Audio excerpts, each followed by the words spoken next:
গঠিত হয়েছে।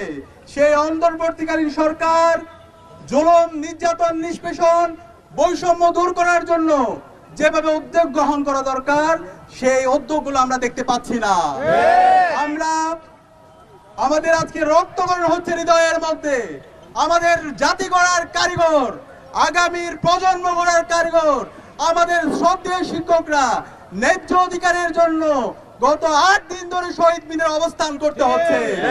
যখন এই ন্যায্য অধিকারের জন্য যখন তারা আন্দোলন করছে, ফ্যাসিবাদী কায়দায় খুনি হাসিনা এবং তার পেটুয়া বাহিনী যেভাবে বিগত সময়ে আমাদের উপর হামলা করেছে, নির্যাতন করেছে, ঠিক একইভাবে আমরা আমাদের শ্রদ্ধেয় শিক্ষকদের উপর হামলা হতে দেখেছি।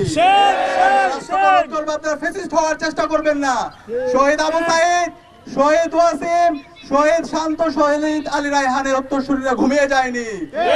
আবু সাইদ যেভাবে প্রতিবাদ